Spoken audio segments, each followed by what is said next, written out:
What song? 546. 546.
Parris, his biography, and without too much time expiring, we'll get into his musical activities, and when we get there, we'll be singing some songs, and I'll talk a little bit more.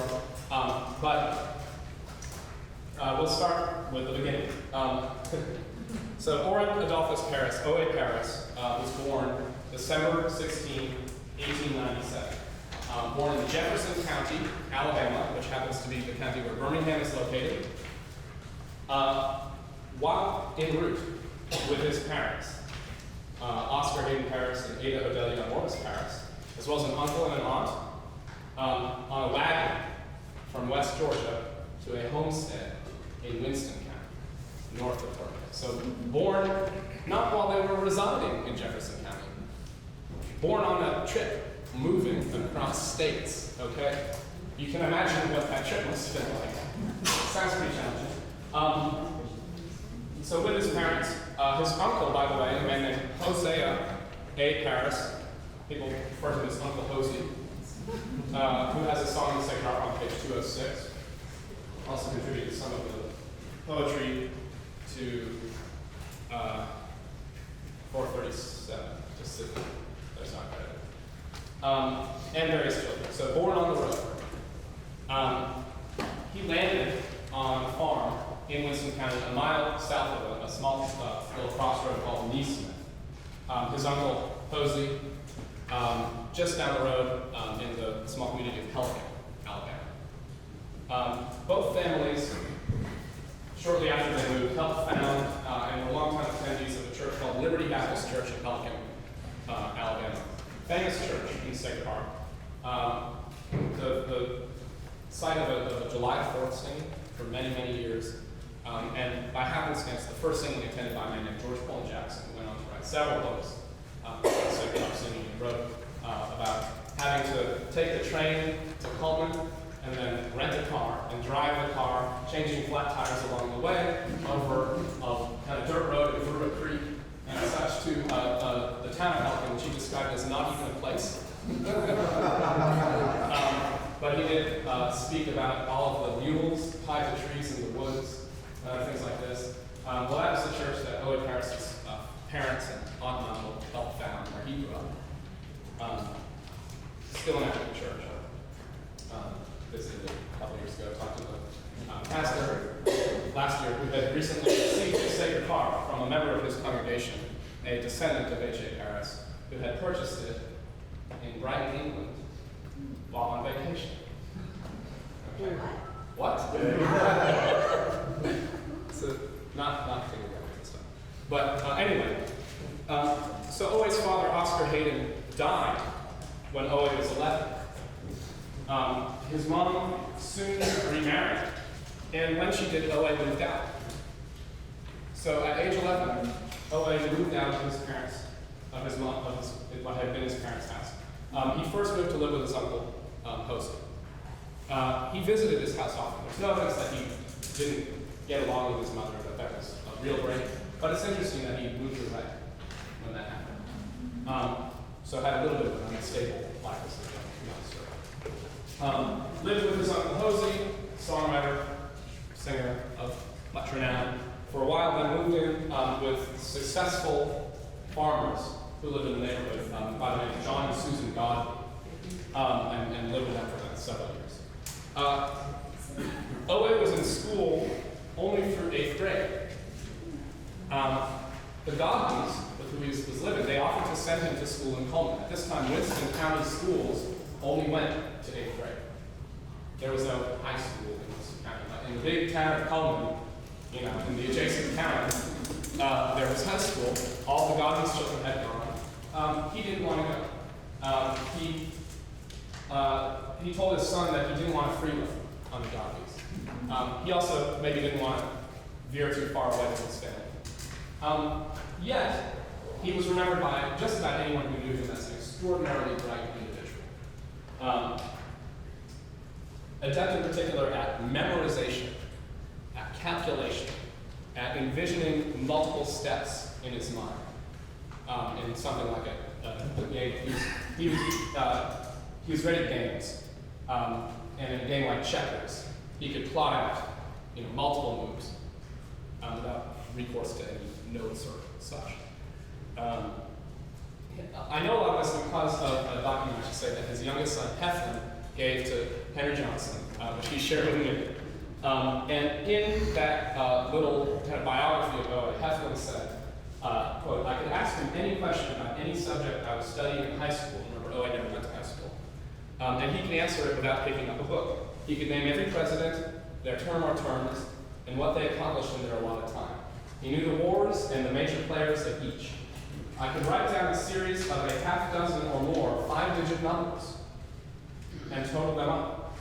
I could read the numbers to Owe. He would tell me the total as soon as I finished. Okay. So on off Saturdays in the little town of Nesmith, people would gather and play games. And Owe would come and play games. He always won, particularly at checkers, but also card games. Owe was a lifelong lover of gospel music, of Christian harmony singing, and of sacred harp singing. His extended family was active in sacred harp and Christian harmony singing. He decided to make his living when he was a young man in the more ephemeral gospel music. And there are many little stories about Owe explaining this decision. Hugh one time asked him why he decided to focus on gospel music, why did he write more sacred harp songs? And he responded, well, there's no dough in it. Okay, so what does that mean? What does that mean, dough? Money? Okay, but what else does that mean? Major time. Yeah, there's no dough in it, just Fasola and laws. There's no dough. So it's a very Owe, okay. Heflin says that Owe said he could not find a way to make a living when songs can last for centuries. Okay, so it's another way. It's another example where he focused on money. Owe liked music. He wanted to make a living in music. But it's not a diss there. It's not saying that he didn't like sacred harp singing. It's saying that these songs, one of the beauties of them is their permanence. Right? That ruled it out as a career for Owe. But that didn't mean he wasn't interested. Okay. Owe served in World War I. He served in New Jersey. Didn't go overseas. He volunteered as a bugler. He had no prior experience bugling. He told Heflin that he volunteered to be a bugler. Bugler. Thank you. Yes, trying to do the turning thing. He volunteered for this job as a bugler because this seems to be the easiest job they were offering. This, by the way, is an undefeated Owe Parris' life. He seems to, he's never trying to shirk responsibilities or to neglect tasks that need to be done. But he's often interested in finding the kind of comfortable way through. That kind of shows up. So, while in New Jersey, while stationed in New Jersey in World War I, Owe observed soldiers playing poker. And he figured out the game's rules and strategy pretty easily, you might imagine. He believed that gambling was wrong. Okay? But he decided he could probably play games using his friends' money. And give them the profits. And if they happened to pay him, like, a little share or something, that would probably be okay. So you might imagine that Owe was very successful in this endeavor. Right? You can count cards without even trying. So he came back from World War I with the funds he needed to kick off his gospel career. from his friends' poker. Came back to the Smith after his discharge, and pretty soon after returning from World War I, met his future wife, May. May's mother had died. May was born in Winston County, where it wasn't born, but arrived shortly after on that wagon. May's mother had died shortly after May's birth, and her father, soon after that, had left May behind, had left for Texas. He left her with extended family, but he left in search of opportunities, was a very common thing at the time, never returned. So May never lived with parents. She was living with another local family, the Wall family. Wall family of Winston County also really active in Sacred Heart, Christian Harmony, and gospel singing circles in the area. The two married when Owe was 20, May was 16. Around this time, Owe went with a young man his age in the Wall family named J.D. Wall, went by D.E.E., as well as a Denson family grandson, grandson of T.J. Denson, Otis McCoy. The three of them went together to attend the James D. Vaughn School of Music in Lawrenceburg, Tennessee. This was, at the time, the leading school of gospel music. And shortly after he returned, Owe kind of got his gospel career going in a big way. He farmed during the day, and then composed songs at night.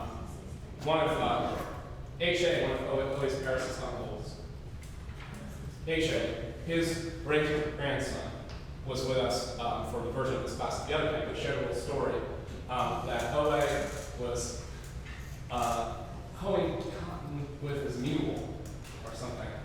I don't understand anything about farming, so plowing cotton. Okay, I was just thinking about that, and then Rod's enjoying this part of it. I was raised on concrete, as they say. But anyway, but he's plowing cotton with a mule, and all the time, as you might imagine, music is coming into Owe's head. And so he's jotting down little song stuff. Went right through a row of cotton. Okay? Just right through. So you get the picture that Owe was at best an adequate farmer. But did farm during the day and worked on his music. He had he had like a kind of a supplementary paid gig as the storekeeper for the local baseball team. Something that you could see Owe being really good at. Owe was not an athletic guy. His son Heflin described him as a lover of baseball who was shaped more like a basketball. Okay. But he was a real aficionado of baseball statistics. Right? Seems completely in keeping. A bit about his gospel career. And on, I think, page 2 of your handout, I have given you a little bit of text about his activity in gospel, and we'll just talk about the beginning of this right now. But he started out publishing songs in books by the leading gospel publishers of the day, people like the Vaughn books out of Tennessee and the Scans Factory books out of Texas, with a man we know, Whit Denson, Professor of Burdett, among other songs. Started the Denson Parris Music Company. Around the same time, also began contributing pretty heavily to and occasionally editing songbooks published by the Tennessee Music and Printing Company, which was basically in Tennessee. And at the time, the music editor of that company was Otis McCoy. So his buddy from Winston County who had gone to the Vaughn School with him. Otis' brother, by the way, Charles McCoy, was a very active Sacred Heart singer for decades and had a song in the Sacred Heart at one time. soon established his own company as the Parris Music Company, and then later changed the name, and I think this is cute, to O.A. Parris Gospel Song Publisher. If you look at James D. Vaughan books, Vaughan often publishes books not as the James D. Vaughan music company, or James D. Vaughan Gospel Publishing Company, or something like that, but as James D. Vaughan Music Publisher. So maybe a little cute allusion there to his mentor, James D. Vaughan, in gospel music. At the same time, though, he remained really active in Sacred Harmony, Christian harmony circles. And an example of this is his involvement in the 1936 edition of the Sacred Harmony, the edition known as the Denser edition. And we have a little bit of show and tell. I'll pass this around. This is a copy in your, on the, I think the next page, on pages 4 and 5. We'll look at page 5. Hopefully, yeah, if Dan can turn past that. Yeah, there's a picture of the first printing of the Denson book. A lot of people have seen these red Denson books. In fact, they're the reason that people sometimes call our book the red book. Actually, the first printing was tan, with green on it. But I have a red book. Jeffrey, why did they put them in quotes? The original Sacred Heart in quotes. Why did they do that on the cover? Yeah. Quotes look nice. Do you ever go to like a place where it says, real pit smoked barbecue, like in the quotation marks? They're not trying to tell you that it's not real. They're trying to underline it or italicize it or something, but they're doing it with quotes because for whatever reason that's at their disposal. It drives many people crazy, myself included. Okay. And yet it seems to be a quite common practice. Yeah. And that's about all I can tell you about why they do that. Okay. Quotes look nice. They're curly. And, those are straight quotes.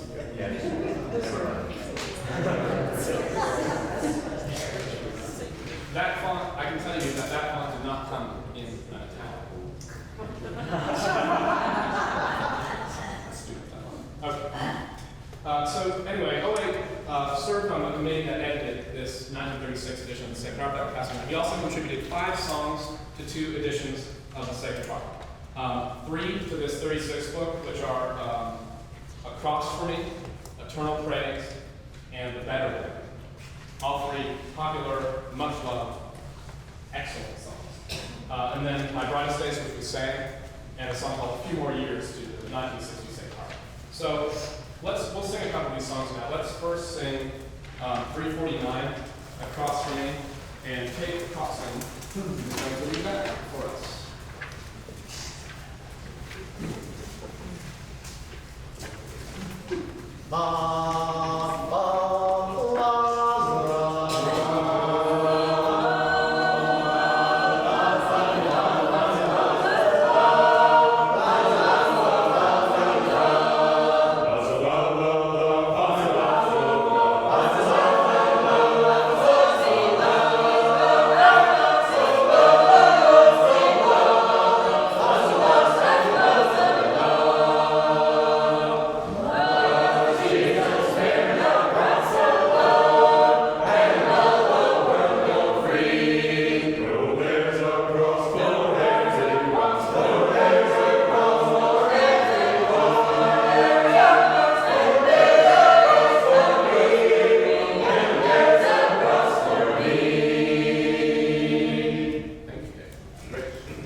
We're going to hold off on the Better Land. I think we'll probably close with the Better Land.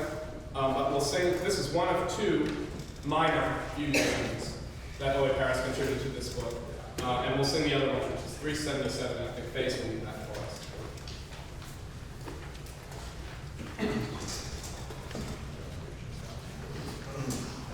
Oh,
writing music for the Sacred Heart.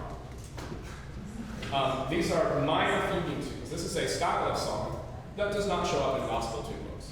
Okay? This is a style of music that really only lives in the 20th century because of such music's inclusion in the Sacred Heart. And Parris is writing songs that really feel like minor fuguing tunes. They are songs that exhibit many of the wonderful things that characterize the best minor fuguing tunes. Great imitative entrances, wonderful interplay between the parts that in 349. That also show just a real mastery. People talk about Sacred Heart music as written with the melodies of each individual line in mind. And you see that in a song like 377, where among other things, the bassists have a section where they go, la, la, sol, mi, sol, la, up by fourths, down by thirds. Which is just crazy thinking. And first of all, it's really satisfying to sing. Second of all, this is someone who was good with figures, right? Someone who's good with numbers, able to write something like that and have it harmonized with the other parts while they're also carrying on melodically. So people, sometimes when they say that the Sacred Heart features music written with melody in mind, they're using that as a way of saying that the harmonies don't make any sense. Okay? And I dispute that in general, but it's also remarkable that O.A. Parris is evidently able to think vertically and horizontally at the same time. Right? You really feel that with songs like this. Also, though, a little bit of a taste of something of a broader musical palette. Both of those songs feature accidentals, right? Feature sharps in front of notes, in front of the seventh note in the minor scale. Something you do see in other periods in the history of the various sorts of music in the Sacred Heart. Not a whole heck of a lot, though, in the 20th century, even in the 19th century, among Maturius's book. But you do see it in gospel music. You actually don't see a lot of minor gospels. You see very, very, very, very little, next to no minor gospel music. Alice found one. And I found, a couple, and they feature accidents, unsurprising. Okay. So one song of O.A. Parris's that was in the Sacred Heart has since been removed. It was on page 481, I believe. Is that what I said in my That's what I said in my handout anyway. So replaced by a great song. As stated, why was it removed? It wasn't really removed for musical reasons. It was removed, because it wasn't used. It's a story of a lot of songs in Sacred Heart, but nobody sang them, so it came out of the book. But let's give it a try. Sasha's going to lead it. It's called A Few More Years. It's on page 6 of your handout. And Sasha, maybe sing later. And just and let's, in the interest of time, let's for the rest of this class, try to limit ourselves to one verse. And there's notes in this. Yeah. Huh? Just one verse? Notes in this.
I love hearing a bunch of people talk at the same time and hearing what filters into Yeah. this is actually a very good unscientific whole thing. And I'm hearing, that's great, it's a good song. Why they take it out? No, it's okay. It's as good as the last song. So yeah, right, it's a good song. Is it as good as 546? No. Yeah, okay. Micah, yeah. I think the move to the soul at the end, just before the fuguing, sounds very gospel. Yeah, I was a thinking little the same bit thing. Great. Okay, so. Doesn't sound close. Doesn't sound, well, okay, doesn't sound quite sick. One thing that I think O.A. Parris' life and work tells us something about. When Joe James revised the Sacred Harp in 1911, he was looking at a landscape where two revisions of the book had come out that had added music in a kind of a hybrid gospel style, or in a straight up gospel, contemporaneous gospel style, or even in a modern church kind of music style. The reaction had been mixed to negative in some quarters, positive in others. And so he decided to define the Sacred Harp as a musically conservative book. In 1991, the committee that revised the book that we're using, according to Raymond Hammer, who was on the committee, erected a sign, and I assume this is a metaphorical sign, that said no gospel music as their first rule. And that has led us to think of Sacred Harp music and gospel music as separated by a kind of a wall. I don't think that O.A. Parris thought about it that way, and I actually think that that is not so much the rule, the exception, as the rule.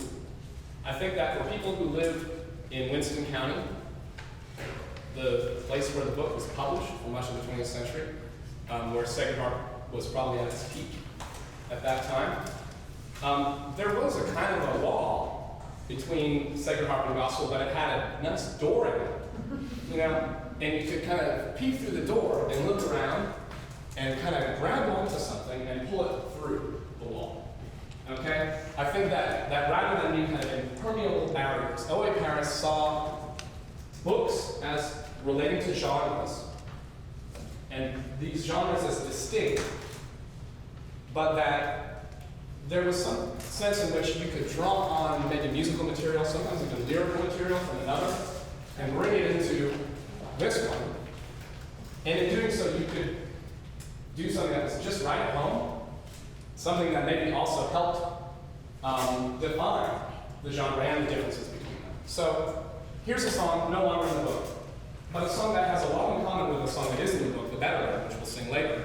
Both of them are fuguing tunes, okay? A form that owes itself a lot to the Sacred Harp. Both of them, though, have remarkable little stylistic traits from gospel. So those two minor songs we sang, they had old texts in regular meter, right? This song has an original text.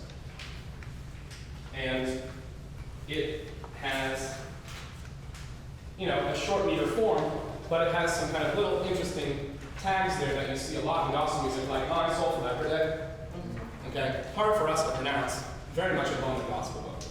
It has that move, like Mike said, the kind of choral move to a home that seems a little far away from what we're used to in a number of cases in the Sacred Harp, but would be right at home in the gospel book. Lots of little features musically that indicate this kind of borrowing and stylistic crossing. So were those his words? What? Or emotion? Original work, yeah. Yes. I believe so. Yeah. Okay, so I want to move on just so we can get to a bunch more stuff, but I do want more questions and comments as that arise. So this whole time and after, this whole time that he was actively involved with Sacred Harp publishing, composing activity, he continued to publish his own songbooks as the Parris Music Company. He started to run into trouble, though, in the mid-40s, when local printers began refusing shape note work. Okay? At this time, to typeset a book like the Sacred Harp or a gospel songbook, to print it, to have it in your hand, you had to hire a firm that had little pieces of metal that could then be stacked together in a line, and another line, another line, another line, formed into a block with all the different characters, then cast, then plastered, then and then that metal would be inked and printed. Okay? That was not how most stuff was done by 1945. There were industrial machines called linotype machines that were used to print almost all books in every newspaper. Couldn't use them for music though, because there were not a lot of newspapers printing tons of music. Right, so no one was making linotype music fonts.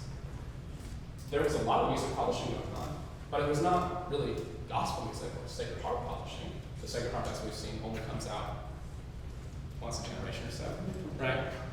So music was engraved. For music, people would just etch right on the metal plate. Because for a parlor song or orchestral work, you just couldn't imagine how much variety there was in the appearance of the music that you could encapsulate it in a small enough number of metal pieces to store in a cabinet, right? You would need so many metal pieces that it would be completely inefficient and expensive to print it from type. So there was no attempt to create a simple musical technology. So shaken up music kind of left in the dust there. And printers maybe had shaken up type that they bought in the 1910s and 1920s. Well, if you keep on using it again and again, it wears out. You start to see little gaps between the lines, you know, things like that, that you can see if you ever look at James' book, for example. If you, well, I haven't looked at it. Actually, you can see it in the 36 book that's going out too. If you look at any of the music printed in 36 or 1911.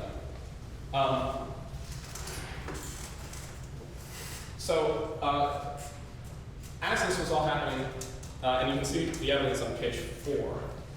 This is again courtesy of a book that O.A. Parris was publishing called Music Waves No. 2. He couldn't get anyone to print new music for him. He had some good new music. So what did he do? He called over to his son Hector and said, well, buddy, I've got a summer project for you. And had him handwrite the note. So you can, it's a little blurry in this picture, but you can see the result. It looks good. Heflin worked really hard, but it doesn't look as good. It's not as legible as proper metal type. Another problem with it, well, here you have a pretty long song. In particular, it's longer than 2 pages. Right? Page turns are challenging for us. They're even more challenging when you put out a new book every year with all the music in it. You really don't want to have a page turn. In fact, you would be hard-pressed to find a page turn in gospel song. These are books that are published every year by publishers, paperback, mostly new music. Yeah. So this kind of technological shift, compounded with some other financial pressures, led Parris at this time in his life to basically just stay at his own company and start working with major publishers. A major publisher that had, still sales in the thousands or tens of thousands of books could afford to have their own printing operation, and maybe also printing songbooks was just a part of a larger empire that included touring quartets, radio shows, things of that nature. He started working with the Stamps Baxter Company, well, an offshoot of the Stamps Baxter Company called the Stamps Quartet Music Company, to edit books for them. As the gospel world shifted into things like recordings, radio shows, touring quartets, Parris tried to take part. He published some records, both of Sacred Harp and gospel, so he was again looking for how to borrow from one tradition to advance another. Sang gospel music with the Stamps Quartet for a little while, but he really kind of detested this movement in gospel, away from participatory convention singing, which was one of the things that it shared with Sacred Harp and with Christian harmony, with the kind of musical world in this part of Alabama that he grew up a part of. So another, maybe it's a coincidence, but another kind of cute detail of this life that I think stresses this allegiance with this sort of older world of gospel singing. It's his last publishing company. He was eventually able to sort of strike on it on his own with a few more partners and start a new gospel company, which he called the Convention Music Company. Okay? So when he had to give up his company, he was working for the Stamps Quartet Music Company. And he has a little agency, emphasizes this convention singing. That was a part of the multifaceted musical world that he loved. This love class singing when other publishing companies were publishing books with titles like the Blackwood Brothers Quartet, Radio Favorites, or things like that. That's not a real name, but it's a nice, neat combination of 3 or 4 different things. But that, names that emphasize the songbook's life as a souvenir rather than as an active object for use in singings. Also kind of led him back to more involvement with the Christian Harmony, and to a lesser extent the Sacred Harmony. So, in 1954, the Christian Harmony had not been revised or reissued since 1901. Its publisher in Philadelphia, which had bought the rights to the book after William Walker died, had gone belly up. And songbooks were 50 years old. Okay, so if you talk to people like John Hollingsworth, who was an active Christian Harmony singer at that time, it was impossible to get a songbook. Every songbook had been rebound, had been covered in fabric, had been sewn together, and was as floppy, as can be. People took care of their songbooks. But a convention might have 10 or 11, right? Parris thought he could do something about that. This is Christian Harmony, Book 1. We'll start it on this side. Pass this around. From what year, Jesse? 1954. Parris attempted what's really a gospel book style, partial revision of the Christian Harmony. So this is a modernized form, right? Look at this book. What do you notice about it? Upright. What else do you notice about it? Paperback. Okay, great. Anything else? Smaller, cheap binding. Yeah, if you look at the title page, it doesn't look anything like a Sacred Heart title page, but compare it to any gospel book published in the same time period, it looks a lot like that. A lot of stylistic features, of the form of it, that really show an interest in drawing on the gospel form. Musically, though, he sought conservatism. The songs that he and his collaborators added to the book, a number of them are fuguing tunes. Okay, so if he's trying to modernize the Christian Harmony, well, maybe he would bring in a lot of contemporary gospel songs. But no, he's looking back at the 18th century. Okay, he's thinking this Christian Harmony here has a lot in common with the Sacred Heart, and that these are books with music in these venerable styles. And that's what he tried to write. So we'll sing a few songs that were first published in this book. We'll sing a few songs that appear in this book. And we'll start with what is the only other minor fuguing tune that is known to have been written by Parris. It's called God's Helping Hand. Who is offered to me? Great. That is on page 16.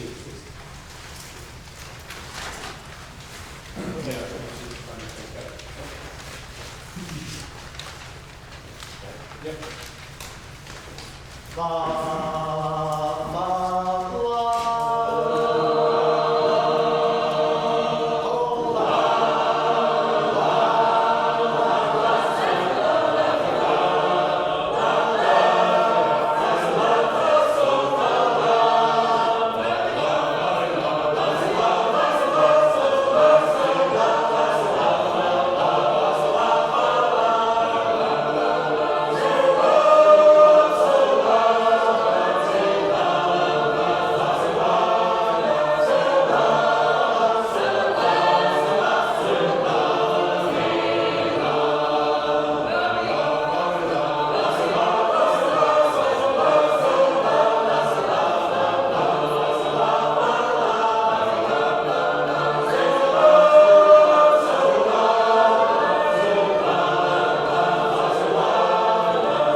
we're talking about always just brilliant writing.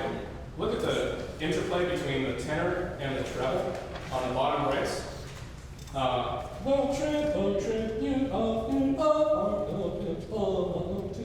They just kind of go back and forth and back and forth, and they keep up this staggered by a half measure interplay almost to the end of the piece.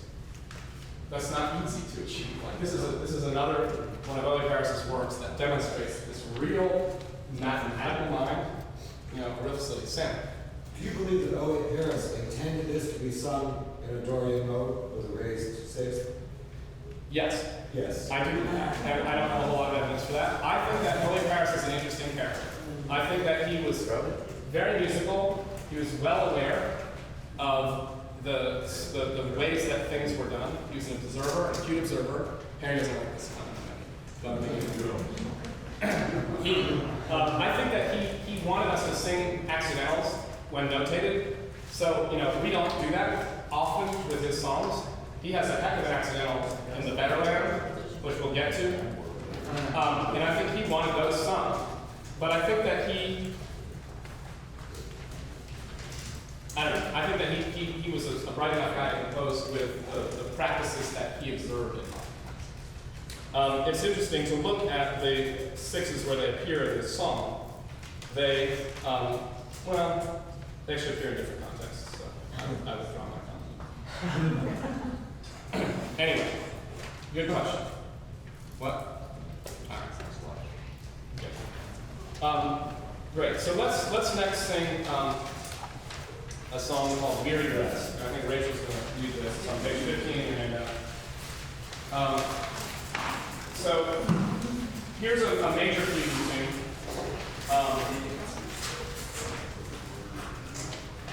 And let's see what we think. 15 in the handout.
So if you look at that song, the melody only uses 5 of the notes in the major scale. So pentatonic melody.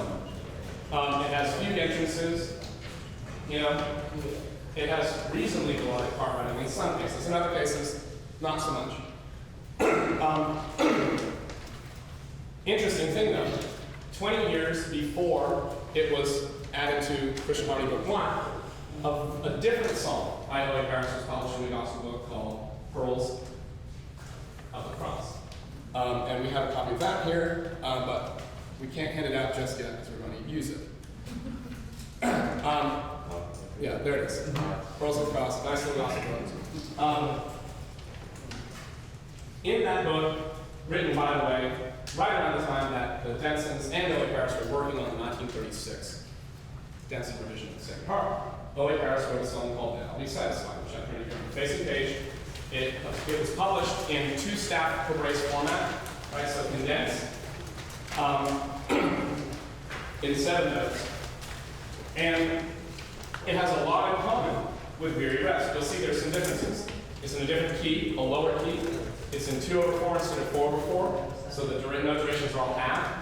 It has a totally original A section, so the section before the fugue is totally original. It's different from the new section at the end. And there's other changes. There's, for example, the moment at the very end of the song where the altos and trebles sing "Satisfied" while the other parts hold. You all have what is a double sharp there. So that X just means that you're going to sharpen. It's the same thing as a sharp, but you already have a sharp with a key signature. So technically, if you wrote a sharp, it would mean nothing. Just move it up past that. Treat it like an accidental sharp. So just treat it like an accidental sharp. So it's just the same as an ordinary sharp you would see. It's not there. That's exactly right. It's only there because of the key signature. It's the same thing as a G. Natural. Well, if you put it in E flat, then it just be sharp. That's exactly right. And then the later repeat it, but this is the original. It's just a long C lock. Okay. We are going to do something crazy, and it will not work, but we're going to try. Jesse's going to help us. Convention books, singings are different from Sacred Harp in one additional respect of the things we discussed, which is that they don't have piano accompaniment.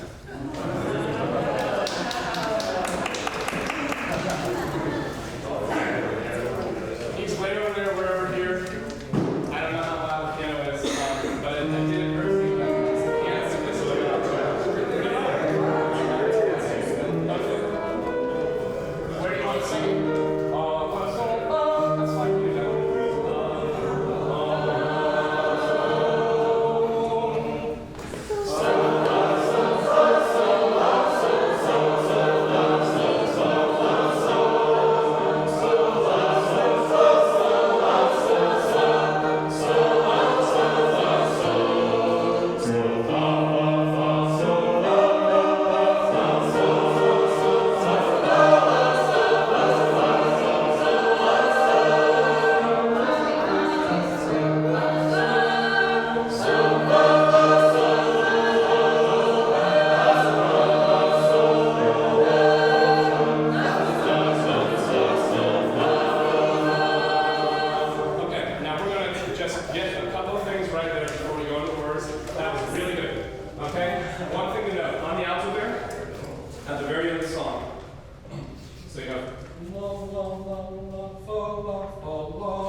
Okay, let's all try to sing that section.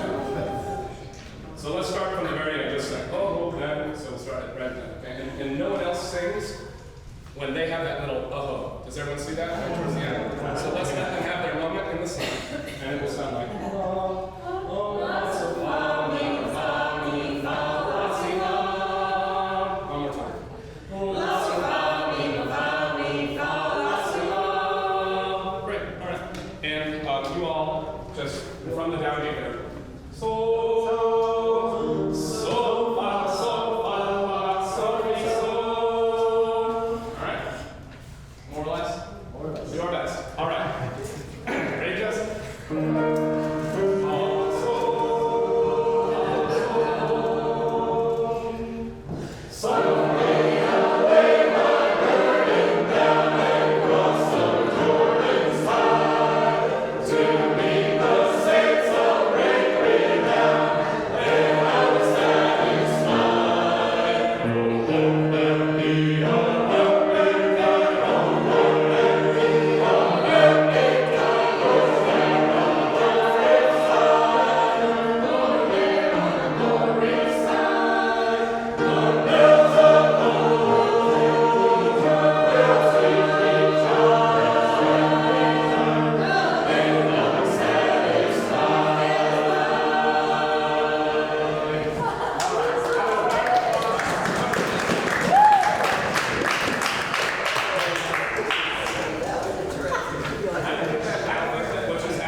the piano. But what was the same was that fugue was almost note for note the same with the exception of those extra little tags. So let's remember that this first version, the version that we sang second, the version with the piano, that came first. First of all, there's something really bizarre about that. That O.A. Parris would publish a fuguing tune in a gospel system. Okay? But there's also a lot of little features there. It's interesting to see what did he change when adapting this song for the Christian army. He wrote a new plainer playing section, shorter and plainer playing section. He moved the key up so that it would be pitched relatively instead of played on a piano, absolutely. He doubled all the note directions because I guess we're just used to looking at longer note dials. He took out some of those accidentals. He took out those extra little tags. So there you start to see both this idea that you can take something from one genre and put it into another. Here you have him taking the fuguing tune form, the sacred part, and putting it into a gospel book. You also have this idea that you can take a gospel song and put it in a Christian harmony, but that you have to make changes. This is a question for Justin. Is that an easy key to play the piano? I'm sorry. Is that an easy key to play on the piano as opposed to being? To tell the truth, I played it in E flat. Oh, you did? Yeah, I just read it as it was in E flat. So that song, Parris reprinted that song in some of his other tune books, and the next time he printed it, he changed it to E flat. Interestingly enough. So it might have just been a quirk of how he felt on that thing. So Parris was unique among gospel composers for this use of sacred art styles, such as fuguing form, or even the degree to which his harmony parts and melodic. There's no composer quite like it. There was a biography, a book of biographies of gospel songwriters that was published in 1971, and the author of the book, Clarice Howard Baxter, so a member of the Baxter family's Dennis Baxter fame, said, Mr. Parris's songs are completely different from those usually seen in our songbooks today. He used the fugue-type harmony in many of his songs. So even gospel singers with no real involvement in sacred art recognize that Parris was up to something different strong in sacred art. I'll just quickly pass around this 1958 Christian harmony. So that 1954 book wasn't received so well, and he rolled back almost all of the stylistic innovations. So here you have a book that looks a lot more like a tune book, hardback, oblong, so on and so forth. Continued to use the shape notes, the 7-note system common to most gospel publishing, which the 19th century Christian religion used. But let's see, there's a table, you can look at it on your own time later, that lists all of his songs in this Christian harmony between the 1954 and 1958 versions. I found earlier gospel versions of a number. So this is not the only song where Parris took a gospel song and adapted it to a Christian harmony. Parris wrote every kind of gospel music. Every kind of gospel music. If you turn back to page 13, you'll see what I mean. On the bottom there is a one-brace gospel song. This song is 3 measures long. Okay? Gospel songbooks typically have a song in first position, a song at the left-hand page that is at least 5 braces long, which is the full page, and then it extends on the second page for as much space as it needs. The longer, the more elaborate.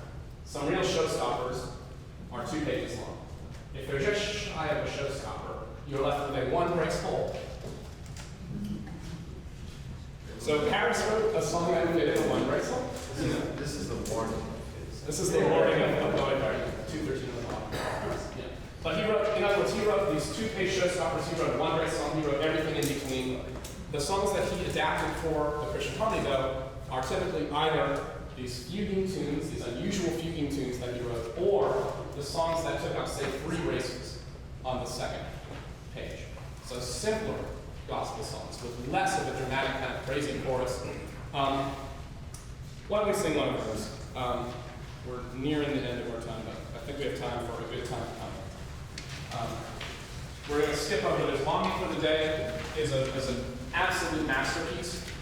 but we don't have time for it. And it too is based on a gospel precursor. But who volunteered to sing? Good time coming. Oh, Daniel, yeah. Page 7.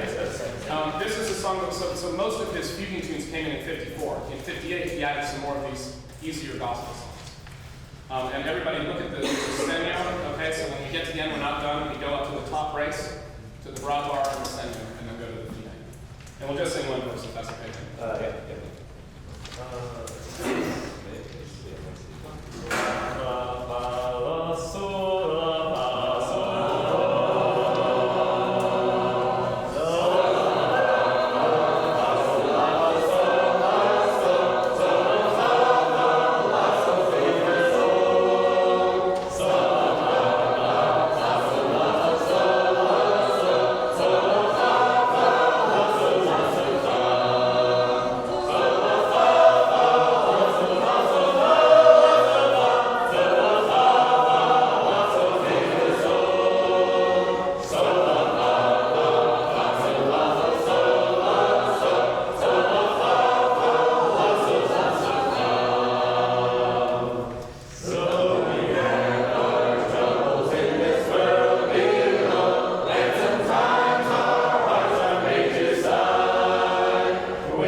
You'd be surprised how more gospel-y the original version is. Actually, wouldn't be surprised because it's in the very same way the song we just sang was. It has more accidentals, it has some little tags and things of that nature. Let's sing one more song from Christian Harmony on page 8 in your packet. Andre is going to sing The Grand Highway. This is your only chance to sing The Grand Highway in 4 shifts. I want us to end with, I'll say a word about Owe's life after Andre leads this, about how he ended his life. But I want us to end with these 2 songs, this song and The Better Land, because these are 2 examples of the kind of complete package drawing on this stylistic array at Owe's fingertips, combined with his very particular just sense of what, mathematical calculation and interchanging and vertical and horizontal. And this is the gospel version. So this is a song originally published, and you have the original publication right there on page 4, handwritten, longer than 2 pages, unfortunately, in a gospel book, a lot of differences, adapted for the Christian Harmony, title shortened. Again, the note duration is doubled. Alto and treble completely rewritten to be more melodic. Some accidentals removed. And a lot of different kind of gospel responsorial effects, all this stuff, but also a fugue entrance. So this is your kind of right in the middle of Parris at his best.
Owe moved to Walker County and eventually to Birmingham.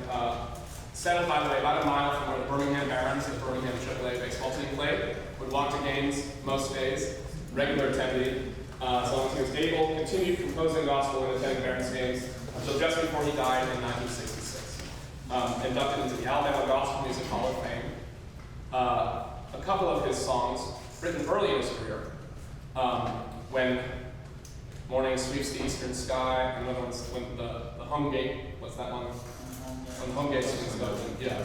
Remain popular today. It's taught at singing schools, sung by touring gospel quartets, and were popular radio hits and popular records in the day. And of course, all four of his songs that are still in tune, but much loved by sacred heart singers. Very actively sung, and his most popular is the Better Land. So we'll close with the Better Land. I encourage you to look at the rest of the music in your handout. On the back, I've transcribed into 4 notes a gospel song that Owe wrote in 5 over 4 times. I have not seen another gospel song written in that time signature. He recommends that you beat it down, left, up, down, up. Okay? And if you all want to hold on to your handouts and bring them to Genesis after the singing tonight, we can try that out. And maybe also sing Longing for the Day. Let's do one verse. Thank you all. 454. So this is, I guess I just close by saying, this is to the Sacred Heart what John Turner from the Grand Highway is to Christian harmony music. This is a perfect integration of many different gospel features with this Sacred Heart fuguing tune form. This song continues to fugue right until the end in a way that only Chloe Parris could achieve. And let's try to sing that Pamela if we can manage. Pamela. And sorry that I just ruined the key for it. Love